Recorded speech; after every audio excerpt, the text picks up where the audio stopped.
eu sou a Priscila Laranjeira e você é muito bem-vindo ao Conversão, o podcast da TV Jet. E hoje a gente tem um convidado pra lá de especial e certamente você já ouviu falar dele, o apóstolo pastor Jabes de Alencar. Ele é cantor com músicas muito conhecidas no meio gospel, autor de vários livros, fundador da igreja Assembleia de Deus do Bom Retiro, por onde passavam 30 mil membros semanalmente. Já pensou nisso? E também ele é fundador e organizador do Conselho de Pastores e Ministros do Estado de São Paulo. Atualmente ele reside em Orlando, na Flórida. Pastor Jabes, bem-vindo. Obrigado. Dê uma palhinha de seu currículo, mas conta mais pra gente. 50 anos de ministério tem mais coisa, honra, né? Que alegria estar aqui com você, estar com o pessoal, né, nesse podcast que já é sucesso. Amém. Eu quero parabenizar a toda a estrutura aí da Getsemane e você e todo o pessoal que está atrás das câmeras, atrás dos microfones, atrás das cortinas. Convidado especialíssimo desse, né? Muita gente não sabe que para qualquer coisa dessa acontecer, tem tanta gente que o rosto não aparece, mas que a mão está por trás. E é por isso que a gente vai bem. Então eu quero cumprimentar todo mundo, louvar a Deus por estar aqui. E o resumo é esse mesmo, é um trabalho que a gente fez durante mais de 40 anos já, né? Mais de 40 anos de ministério. E eu tenho a honra de ser filho de pastor, neto de pastor, sobrinho de pastor, primo de pastor, irmão de pastor, pai de pastor. E a sua conversão aconteceu em que momento dessa vida toda no meio evangélico? Nascido no meio evangélico, a gente nasce crente. Nasce crente. E vai, como é a história de todo filho de pastor, todo crente. Quando chega na adolescência, você vai se definir. Verdade. Se é realmente esse o caminho ou não. Você muitas vezes vai na marra, mas vai. Né? E no meu caso foi assim, eu cheguei na adolescência e tal, tive pouquíssima experiência fora da igreja, mas eu vi que o meu negócio não era esse, o meu negócio era nos pés do Senhor. O caminho do Senhor é minha própria experiência com Deus, de conversão, de entregar minha vida a Jesus, de confessar Jesus, depois de buscar a unção, buscar o batismo do Espírito Santo, recebi o batismo muito novo, e aí comecei a participar de congressos de adolescente, depois acampamentos. Então essa foi a minha conversão. Eu posso defini-la aí por 13, 14 anos de idade, onde realmente eu disse, esse é o caminho, é nele que eu vou. O senhor também, depois dessa conversão aí, o senhor fundou a igreja, mas o senhor também fez grandes cruzadas pelo país. Eu, pessoalmente, lembro do Morre Cerulo e do Benny Hinn, que o senhor citou agora há pouco. Mas e os outros? Como foi? Na realidade, quando me defini para fazer a obra de Deus como obreiro, como pastor, como ministro, eu sempre tive uma veia muito evangelística. Quando eu comecei no seminário, eu fiz o seminário em Pindamonhangaba, Instituto Bíblico da Assembleia de Deus. Quando eu comecei no seminário, logo nos primeiros meses, chegou na minha mão um livro, Conquistando Almas Lá Fora, Onde os Pecadores Estão. Opa, lembra até do nome. Olha que tema lindo. Tema forte. Conquistando Almas Lá Fora, Onde os Pecadores Estão, de T.L. Osborne. Foi um dos maiores autores, um dos homens que mais Deus usou em milagres, que eu tive o privilégio de trazer ao Brasil e conhecê-lo ainda em vida. E esse livro mexeu comigo. Eu disse, não tem na Bíblia, vinde à igreja. Tem na Bíblia, ide por todo mundo. Então, a gente tem essa teoria de vem para a igreja, mas na realidade, quando você olha, é ide por todo mundo, vai. Então, eu tive esse privilégio de ser batizado por uma unção evangelística, e desde os primeiros dias eu comecei a acompanhar pregadores de cruzadas.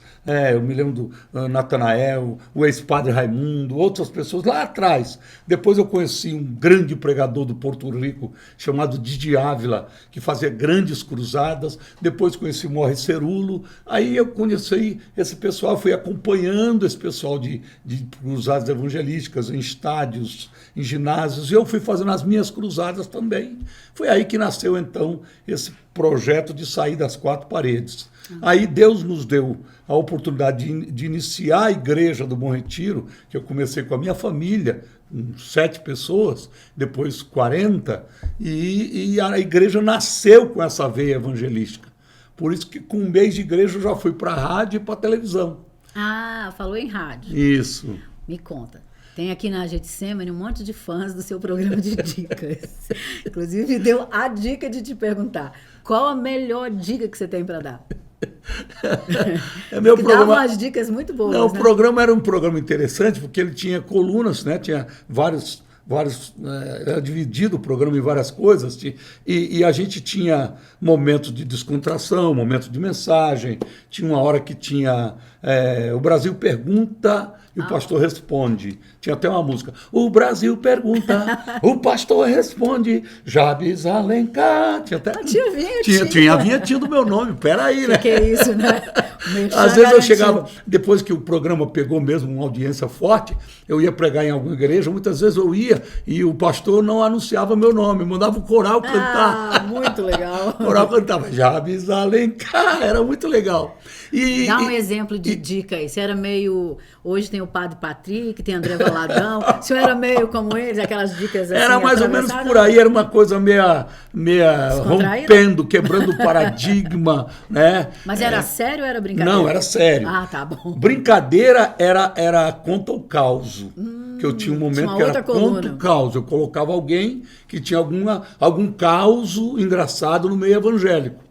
Então a pessoa entrava e contava do profeta que deu profetada, o cara dava uma profecia, falava alguma coisa, aí levantava outro, atenção, eu também falo contigo, isso que ele falou não creia, porque aqui é o filho, quem falou aí foi o pai e tal, por aí. Então tinha profecia de...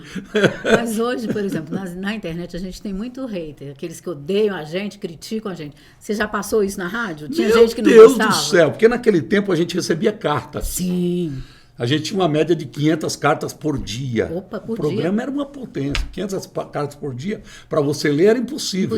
Eu tinha 4 pessoas que ficavam trabalhando para ler carta e trazer o que era interessante para eu poder responder no ar. Uhum. E dentre as cartas, vinha carta acabando com a gente, né? Vinha carta... Ele dava bem? Dava bem, dava... Lidava bem com isso? Lidava bem com tudo isso, porque você sabe, onde você derrama amor, você quebra qualquer resistência. Amém. E eu sempre tive comigo que, para quebrar qualquer resistência na vida, você tem que derramar amor. Aí que entra essa questão do apóstolo da união. Exatamente. Para mim, se fazia uma cola bastante bacana com Silas Malafaia, Jorge Linhares, Silmar Coelho e Jabes de Alencar. Exatamente. Vocês eram os amigos do meio gospel. Tipo povo sertanejo, vocês eram o pessoal. Você sabe que é interessante que até hoje, várias vezes eu respondo perguntas em vários meios de comunicação, porque Deus me deu um dom, uma graça, de conseguir circular em todos os meios. Eu fui a pessoa que Deus usou para quebrar tantas barreiras denominacionais. Porque um dia eu estava, na minha adolescência ainda, eu estava pensando assim, eu parei para pensar, falei, peraí, é um céu só. Verdade. É um Deus só.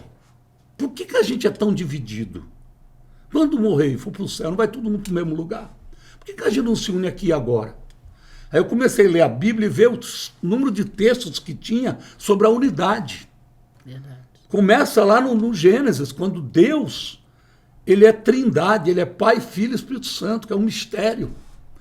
Quando Deus vai fazer o homem, ali, né? Quando Deus vai fazer o homem, ele não diz, eu vou fazer o homem, ele diz, façamos. Ali é a trindade que já aparece ali. Que qualquer teólogo se enrosca quando ele tenta explicar o que é a trindade. Verdade. Porque é um mistério, são 3 pessoas numa só. É um mistério. E aí você vai vendo que Jesus vem e ele é o número 1 defensor da unidade. Em João 17 tem um capítulo inteiro que é uma oração de Jesus. Jesus ora pela igreja, ele ora pelos discípulos. E o resumo da oração é essa: Pai, eu quero que eles sejam um. Como eu e tu somos um. Para que quando o mundo veja, pode reconhecer que tu me enviaste. Então, olha que coisa tremenda. Tremendo. A gente tem aquela plaquinha, muitas vezes, que tem aí nos elevadores, em outro lugar, começa a rir, você está sendo filmado. Então, Jesus já falou sobre isso naquele tempo. Falou, Pai, para que o mundo veja. Verdade. Então, nós estamos sendo observados. Uma tão grande nuvem de testemunhas. Perfeitamente, Hebreus 12. Então, exatamente. A gente tem que ter consciência de que o pessoal está olhando para a gente. O pessoal está vendo, o pessoal não ouve o que a gente fala, mas vê o que a gente faz. Tá, então o pessoal está olhando e está vendo o quê? O Jabes cantor, o Jabes autor ou o Jabes pastor? Eu acho que vê um todo e eu amo ser pastor. Cantor é uma coisa apenas um complemento, eu louvo a Deus por isso, porque no início do meu ministério... Ajuda muito a descontrair, né? Meu eu Deus! vejo você pregando e cantando, dá uma leveza na mensagem. Abre né? porta e tal. E quando você está começando, por exemplo, as primeiras igrejas que eu comecei, não tinha músico. Então eu era o músico, eu era o cantor, eu tocava guitarra, eu tocava o violão naquela época, eu cantava, eu abria o culto, eu mesmo cantava, eu mesmo pregava, eu mesmo orava. Quer dizer, foi uma bênção que Deus me deu, esse dom, né? E aí, dentro desse contexto, na época dos discos de vinil, eu gravei um disco. Aí depois veio na época do CD, eu gravei o CD. E é dentro desse CD que Vendeu tem... bem? Muito, muito, muito. Por quê? É uma coisa lógica. Você cantou a música no púlpito, Vende. vende. Apresentou e pregou o livro no púlpito, Vende. Se você não Verdade. falar... Pode ser o seu pior livro, mas se você falar dele, é ele que vai vender. Falando em pior livro, você disse que seu livro de maior sucesso é o Gotas que Borbulham. Gotas que borbulham. Eu fiz... Por que esse título primeiro? Gotas que borbulham, porque uma gota, ela cai e fica. Mas uma gota, quando ela cai e borbulha, é porque a palavra, ela não fica parada. Ela vai mexer com você. Ela vai borbulhar na sua mente. Então esse livro é livro de frases. Porque eu amo frases. Frases de impacto. Fala seu bordão. Recuar. Fala pro pessoal aí. Meu bordão, na realidade, todo mundo me conhece, né? Eu sempre terminei meu programa de rádio, televisão. Recuar jamais. Parar nunca. Será que essa câmera tá ligada, gente? Recuar jamais. Parar nunca. Avançar sempre. Amém. Então, peraí. Você falou que aceitou Jesus e converteu mais ou menos com 14. Quantos anos de ministério? Se você considerar que eu fui consagrado a pastor com 20 anos de idade. Eu estou com 65. Não, 45 anos de ministério. Então, o bordão está valendo hoje. Está valendo perfeitamente. Só estou aqui agora por causa desse bordão. Várias vezes na minha vida eu fui convidado a parar. Pela circunstância, pelas pessoas, pelas traições, pelas injustiças, pela falta de dinheiro, tanta coisa. Mas peraí. Mas quando você olha o recuar, jamais. Que eu não tinha pensado. Falta de dinheiro, mas com uma igreja com mais de 30 mil membros, acontece isso hoje no meio evangélico? Sem nenhuma dúvida. Ela não começou com 30 mil. Começou pequenininha. Para ela chegar em 30 mil, teve que investir muito. Vai suar muito, vai sofrer muito. E depois que ela chega em 30 mil, a demanda é muito grande. Precisa de muita gente. Muita gente. E dinheiro para manter tudo também, né? Muito dinheiro. E por eu ter sempre trabalhado com mídia, você sabe que a mídia é muito cara. Caríssima. Hoje a gente tem internet. Internet que facilitou muito, mas na minha época, já estou falando na minha época do passado. Tá se entregando aí, hein? Tá se entregando. Não é para falar de idade aqui, não. Na minha época foi boa, né? Então, quando você pensa que a gente ficou entregando a mídia por muitos anos para o diabo, que tudo era do diabo. Meu pai é um pioneiro da Assembleia de Deus no Brasil. Um homem muito respeitado, dirigiu grandes igrejas.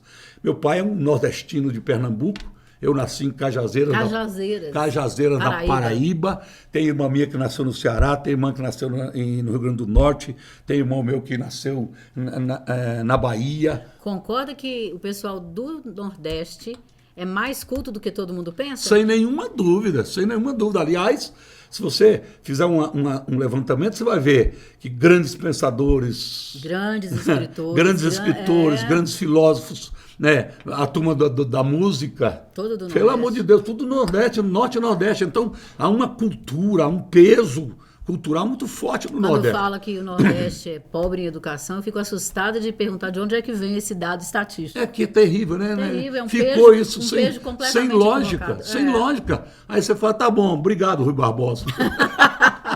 Boa.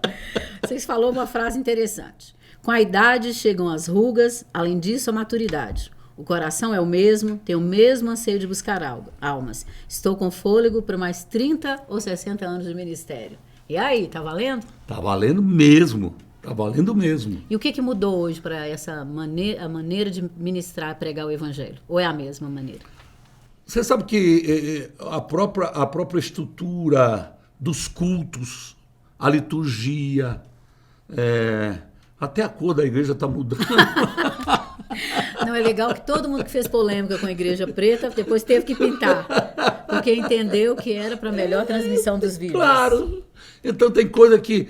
Sabe que a grande sacada que aconteceu na igreja brasileira, que eu posso dizer, pela misericórdia de Deus, que eu ajudei muito nisso, foi não foi o único jamais, foi você abrir para o povo a possibilidade de perguntar. Porque você antigamente tinha o cabresto, você não podia questionar. Cito um exemplo. Eu cresci apanhando porque eu jogava bola. Opa. Meu pai me batia muito, porque eu jogava bola, eu amava jogar bola. Assembleano. A seleção brasileira perdeu um grande craque. Isso eu não estou botando muita fé não, pastor. Essa credibilidade aí não estou botando não. Pergunta para quem? Os goleiros que o contem. Mas você sabe que por causa disso, por causa daquela rigidez, ser crente era não poder. E você não podia perguntar porque não podia. Não podia. Você não podia perguntar. Mas a igreja hoje aceita crítica? Os líderes denominacionais aceitam críticas? De qualquer maneira, a mídia, e hoje ainda mais a internet, então não tem jeito. O povo vai ter... Gostando ou não, vai ter crítica. O povo vai ter acesso e vai ter possibilidade. O que aconteceu na pandemia? Teve muita gente que foi embora das igrejas que congregavam porque descobriu que existia igreja livre. Existia outra coisa. O cardápio oferecido foi muito interessante, não foi? Perfeito, exatamente. Quando o pessoal viu, mas peraí, estão falando que eu não posso isso, não posso aquilo, mas não é assim. Então isso é muito... Porque a Bíblia fala sobre a multigraça, multiforme graça de Deus. Evangelho é graça, é liberdade, é alegria. Então o senhor é 100% a favor da gente usar bastante as redes sociais para a propagação do Evangelho? Pelo amor de Deus. E no futuro não vai ter outra saída. Não vai ter outra saída, não tem volta. O senhor falou no futuro não vai ter outra saída. Esse futuro está perto? O senhor Chegando. acredita que a nova ordem mundial está chegando com tudo? Com tudo. Uma das coisas que está acontecendo ultimamente é a rapidez com que as coisas acontecem. Se você voltar 2 anos atrás, muita coisa a gente não tinha noção. De repente você está com Pix, por exemplo. Certo. Era transferência, a gente já ficava feliz de cair o dinheiro no mesmo dia. Agora é no segundo, né? Acabou de coisar, já está lá na conta. Eu estava fazendo uma live, um amigo meu, já posso entrar na tua live? Pode, onde você está? Estou aqui no Monte Sinai. Falei, meu Deus, no Monte Sinai. Monte Sinai. E o sinal estava bom. O sinal bom. Falei, Jesus, que loucura. Então, a rapidez com que as coisas estão acontecendo, né? Quando você ouvia falar em ordem mundial... primeiro a gente ouviu falar de nova era. Nova era, lembra? Agora nova ordem. Nova ordem. E a coisa vem numa rapidez, né? numa velocidade incrível. Então, esse momento, nós já estamos perto desse futuro que você está falando. Exatamente, nós estamos chegando nesse futuro aí que ele vem muito rápido. Olha, um homem que ninguém conhecia, que veio de um pequeno país da África, de repente começou a mandar no mundo. O cara da OMS. Verdade. Para pensar nisso. Um cara dizia, tem que ficar em casa. Tem que usar máscara. Tem que usar máscara. Tem que usar esse remédio, tem que tomar essa metodologia. Todo mundo teve que obedecer. Foi um teste, não foi não? Todo mundo teve que usar máscara em qualquer lugar do mundo, todo mundo teve que ter um passaporte. Aí você vai para a Bíblia e é impossível você não pensar, peraí, então o anticristo vai ser fácil para ele dominar. Não é difícil. Ontem a Coreia jogou um míssil no Japão, caiu no mar. A Ucrânia está em guerra com a Rússia, agora anexando vários territórios. Esse cenário... Ontem os Estados Unidos ameaçou a Rússia em resposta ao que o Putin... Gente, nós estamos ouvindo um presidente da Rússia convocar todo o seu efetivo e dizer que se a coisa apertar, ele pode usar uma arma nuclear. Você acredita que o Brasil é o único lugar do mundo onde os efeitos de uma bomba nuclear da Rússia não vai atingir? Não vai atingir. Eu não sabia disso. Então eles estão querendo mais o Brasil do que a gente pensa. Porque quando você conta, você está puxando um assunto que já vai para outro lado. Já vai para outro lado. Aí a gente já pensa nas eleições, no interesse do mundo inteiro no Brasil, na Amazônia brasileira, no terreno brasileiro, mas o mais grave não é isso. É o quê? O mais grave é que o Brasil é a última resistência da direita. Verdade, o continente está praticamente tomado pela esquerda. O mundo, a Europa está totalmente tomado. Os Estados Unidos, hoje, o presidente é de esquerda. Eu moro lá. Te pergunto, você ouviu, já que a gente entrou nesse assunto, você ouviu a oração da Michelle Bolsonaro? falando que Bolsonaro vai ser eleito no segundo turno. Que ele perderia agora no primeiro, mas Deus tinha um propósito. Você acredita que Deus vai nos dar um tempinho de refresco, um tempinho de refrigério? Não entendi a pergunta. Você acha que os próximos 4 anos da direita no poder é um refrigério que Deus está nos concedendo? Que Ele pode nos conceder? Pode nos conceder. Creio perfeitamente nisso. Creio perfeitamente nisso. E dentro desse contexto, o Brasil é o pulmão do mundo. O Brasil hoje fornece alimento para 1 bilhão na população mundial. 1 bilhão? 1 bilhão de pessoas comem alimento produzido no do Brasil. agro brasileiro. Imagina isso. Eu imagino e vejo assim, porque nós temos que fortalecer não apenas o agronegócio, mas o pequeno agricultor também. Acredita que o crente deveria ter um sítio com plantação? Oh, meu Deus! Sem nenhuma dúvida. Isso seria é uma coisa, foco de resistência no futuro. Exatamente, futura. Então, nós estamos vivendo esse contexto da preparação para o final. A gente, como crente, tem que sempre pesar o lado espiritual, o lado... a gente sempre tem que pesar 2 cidadanias, a cidadania celestial e a terrena. É igual quando alguém diz, mas crente não devia se meter em política, falar de política. Então você não vai viver. Porque a vida é uma vida política. Vida política. A gente vive nisso. A Bíblia de Gênesis e Apocalipse é política. Jesus não foi enterrado como indigente porque um senador da República, chamado José de Arimateia, foi lá e pediu o corpo de Jesus. Uma autoridade política. Aí você vai para José do Egito, vai para Daniel, vai para... Aí você passa a Bíblia inteira e é política. Até a oração que a gente faz, que a gente tanto cita em 2 Crônicas, quando foi inaugurado o Templo de Salomão, Salomão acabou de orar, a glória do Senhor encheu o templo. Aí Deus começa a falar com Salomão e com o povo, dizendo, a partir de hoje, os meus ouvidos estarão nesse lugar, meus olhos estarão aqui. E se o meu povo, que se chama pelo meu nome, foi nesse contexto que foi feito isso, que Deus falou isso. Foi no dia da inauguração do templo. Se o meu povo, que se chama pelo meu nome, se humilhar, se arrepender e orar, buscar a minha face, eu ouvirei dos céus e sararei. Isso é oração política. Então, peraí. Quando você começa a lembrar de 2 Crônicas, e ela começa com uma condição, se. Sim. Então, se o meu povo, então a responsabilidade é nossa. Perfeitamente. Nós aqui estamos falhando. Deus está colocando a responsabilidade da cura da nação, cura política, cura espiritual, religiosa, em todos os aspectos, moral, na igreja. Na igreja em clamar e na igreja em se arrepender. Isso é muito sério. É muito sério. E aí a gente tem que fazer análise. Meu Deus, onde é que a gente está falhando? Onde é que a gente está errando? Como é que está o pulsar do coração da igreja? Será que é o pulsar do coração de Deus? Porque o coração de Deus bate almas. Almas. É isso que Deus quer. Nós não fomos arrebatados ainda, individualmente, por exemplo, porque a gente ficou aqui para ganhar almas. Saquear o inferno, povoar as regiões. A Bíblia diz que Deus não quer que ninguém se perca. Olha a lógica da coisa. Deus não quer que ninguém se perca, mas que todos cheguem ao conhecimento da verdade. Certo. Se Deus não quer que ninguém se perca, quando a pessoa recebesse a Jesus, a lógica seria Deus já arrebatar para a pessoa não se perder. Mas Deus diz, não, mas você vai ficar aí para você ganhar outros. Amém. Tá, então voltando aqui. O cenário que nós temos está todo preparado para a ascensão do anticristo. Perfeito. Isso é fato. Fato. Você está morando lá em Orlando, na Flórida, que a gente aqui no Brasil é doido para ir por causa da Disney. Mas lá o contexto social já está mudando? Está tendo dificuldade ou não? Totalmente. A gente teve na última eleição a derrota do Trump e a ascensão do Biden, que literalmente é um boneco na mão de um sistema. Né? É um boneco na mão do sistema, que é o que está acontecendo com o Brasil. O Brasil tiraram um cara da cadeia, que é assim, qualquer lógica, você fala, não é possível. Não é possível. Não tem lógica. Até a lei da ficha limpa seria o primeiro empecilho para ser candidato. Então não tem lógica. O que aconteceu desde o impeachment da Dilma, que a Constituição é clara, é constitucional. Uma pessoa que é impeachmentada, os seus direitos políticos ficam suspensos por um período. E ela não ficou. E ela não ficou. Ali já um ministro do Supremo cometeu um grave erro. Um absurdo, um assinte, um desafio político, jurídico. Eu fiz direito. Você fala, não é possível que o cara chegue e diz, não, eu vou determinar isso. Mas e a Constituição, que é a lei maior? Porque a lei maior tem cláusula pétrea, que não pode ser mudada. Então, desde ali, a gente vai vendo essa estupidez que está acontecendo no Brasil.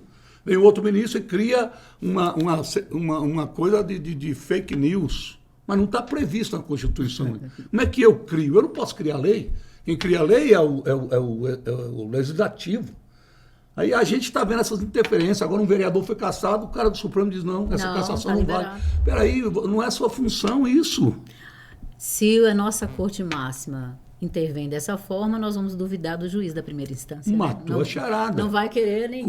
Como é que depois de 5 anos que um juiz julgou, a Corte Regional, Tribunal, os desembargadores preparados, grande saber jurídico, concordaram com a sentença do juiz de primeira instância, aumentaram a pena do condenado, ele apela para Brasília. Brasília tem 2 cortes maiores, que é o STJ e STF. STF julga as coisas da Constituição e STJ julga o civil e o penal. Ele apela para lá, para cima, chega lá e ele perde. Aí os advogados dizem, mas então vamos tentar aqui na outra corte, a maior de todas, que é a Suprema, com habeas corpus, que é a liberdade do corpo, que está preso. Até aí eu era a favor, sabe? Porque eu morava em Curitiba, fui lá várias vezes. O Lula estava de férias. Era melhor ter saído. Nossa, ele estava muito bem. O pessoal que estava na região com aquele pessoal acampado estava sofrendo, mas ele estava na boa. Tá, e o habeas mas corpus? Aí 11 habeas corpus o Supremo nega. O Supremo. O Supremo Tribunal Federal. Está dizendo o quê? Que aquilo que aquele juiz lá em Curitiba fez está correto. Que aquilo que o Tribunal de Justiça de Porto Alegre fez está correto. Que isso que o STJ fez está correto. Está tudo correto. Tudo certo. Aí um dia, um juiz acorda. Que o CEP... Um juiz acorda e diz assim, ai, peraí. Não podia ser em Curitiba. 5 anos que a gente fez isso, mas não podia ser em Curitiba, tinha que ser aqui em Brasília. Dá uma canetada e está morto. Esquece tudo. Vai começar tudo de novo o julgamento. Ok, então tá bom. Mas pelo menos está um trabalho já feito, que foi a pesquisa, os delatores, as condenações, né? O testemunho, o dinheiro que foi devolvido. Só que o condenado tem 75 anos de idade. E de acordo com a lei, morre tudo. Inteligente, né? Olha que coisa louca. E o brasileiro engole o cara aí para a televisão dizer... Eu fui inocentado. Não, mas é legal. Ele foi inocentado pela gente, mídia, isso é pelo brincadeira, STF. Dói demais, gente, dói demais. Dizer que ele foi inocentado. Inocentado seria o juiz analisar uma causa e dizer, esse cara não é culpado, ele é inocente. Não cometeu nenhum desses crimes. Isso né? chama-se inocentado. Então o que aconteceu foi uma estupidez, um absurdo. Chamaram nós brasileiros... Mas aí, estupidez, antes que você fale que chamou a gente de... Idiota. Então nós somos pacíficos demais? Nós aceitamos tudo? Perfeito. Há um detalhe em tudo isso. Quando hoje houve a reforma da Constituição em 88, essa Constituição já veio com uma estrutura maligna, amarrando a mão do presidente da República. Engessando completamente. Engessando completamente. E dando superpoderes ao Supremo Tribunal Federal. Aí você pega, de 11 ministros, 9 foram indicados. Pela esquerda. Já disse tudo. Já disse tudo. Nós não temos... Mas aqui, aí eu já ia dizer que nós não temos chance. Mas maior o que está em nós do que está no mundo. Então nós estamos chegando num momento crucial. Porque nós que tememos ao Senhor acreditamos que esse momento é perigoso para o cristão evangélico. É um momento que pode ter uma ruptura muito grande com a fé, com tudo. Porque eles podem ir para o lado do comunismo, falando francamente. Uma palavra que a gente nem gosta de usar, mas é o verdade. Que vem por aí. É verdade. O que nós podemos fazer para mudar essa história? Nós temos que primeiro despertar a consciência do povo cristão. O cristão tem que entender que ele vota de acordo com a sua consciência cristã. O que é isso? Não tem jeito. Qual é a nossa regra de fé e conduta? É a palavra de Deus. Bíblia. O pessoal de fora usa esse argumento para inibir os crentes. Não, mas não é a Bíblia. Você tem que pensar o que você decide. Não, peraí. O crente é como os discípulos disseram. Importa antes obedecer a Deus do que aos homens. Uhum. Jesus falou, busca primeiro o reino de Deus. Então, quem manda na nossa vida, a gente faz parte do reino de Deus. Então, a gente vive aqui na terra, mas a lei maior para nós é a Bíblia. É a palavra de Deus. Aí você vai ver... Satanás. Antes do povo de Israel sair, matança de criança. Antes de Jesus nascer, matança de criança. Hoje, mais de 1 milhão de abortos por ano e a defesa do aborto por um candidato à presidência da República. Dizendo que o aborto tem que ser transformado na questão de saúde pública, que o casal... Ora, espera um pouquinho, quer dizer, chega uma criança inocente, uma vida inocente, nós vamos matá-la por uma irresponsabilidade de um rapaz e de uma moça? Isso é muito sério. Muito sério também que você colocou, né? Os sinais se cumprem e se repetem. Matança e agora você matança tá entendendo? Novamente. O cenário está preparado. Mesmo então, cenário. deixa eu te fazer uma pergunta. Para a gente terminar, depois a gente conversar sobre política, cenário político, Jabes de Alencar, o pastor mais carismático do Brasil. Muito obrigado. Apóstolo da União, que consegue reunir denominações, que teve essa ideia de ter esses conselhos de pastores que são muito úteis. Eu vejo o de Minas Gerais. Que eu tive o privilégio também de ajudar a fundar aqui. Exatamente, eu participo bastante do daqui, com o pastor Jorge. O que você aconselharia o povo de Deus hoje, a menos de um mês do segundo turno das eleições? O que nós podemos fazer? Lembrar que nós não estamos escolhendo entre um homem e outro. E claramente, não é entre Lula e Bolsonaro. E não é igreja tal contra igreja tal. Nós estamos escolhendo o futuro do nosso país. Futuro das nossas crianças. Futuro da liberdade de imprensa. Liberdade de culto. Verdade. Nós estamos vendo a Nicarágua, que é um grande amigo do Lula. O Ortega faz parte desse projeto do Fórum de São Paulo, que eu fui alertado.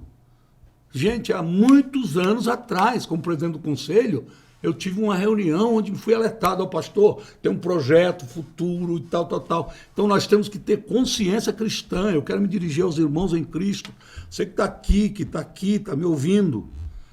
Antes de qualquer coisa, dessa paixão por A ou B, tenha paixão pelo seu país, tenha paixão pelo Brasil, tenha paixão pela sua criança, seu filho, seu sobrinho, seu neto.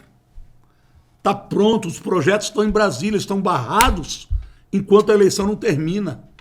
Mas se a eleição terminar e houver uma derrocada dessa estrutura que Deus preparou nesses 4 anos, a coisa vai descambar. Sua criança de 4, 5 anos de idade vai estar no banheiro, vai entrar um marmanjo. É isso que você quer? Drogas para todo lado, liberado, porque há uma defesa disso. Tem vídeos em defesa disso. Porque não conhece, não sabe o que é. Eu já tive casa de recuperação. O que é uma mãe ver todos os móveis da casa e tudo acabar para tentar libertar um filho em drogas? Então é muito sério isso. Então tem tanta coisa que você pode pensar. Então pesa na balança de um lado o quê? A palavra de Deus. O que a Bíblia diz? E dentro disso, vote com a sua consciência cristã. O que Jesus quer? O que Deus faria nesse contexto? Como é que é a minha consciência? Eu sou um cristão de verdade? Então vote dentro disso. Amém. Então esse foi o pastor Jabes de Alencar, aqui no Conversão, o podcast da TV Jet. E olha só, assunto muito sério. Um homem super descontraído que nos leva a refletir sobre os temas muito, muito atuais e relevantes. Obrigada, pastor. Eu que agradeço. Gente, até a próxima. Todos vocês.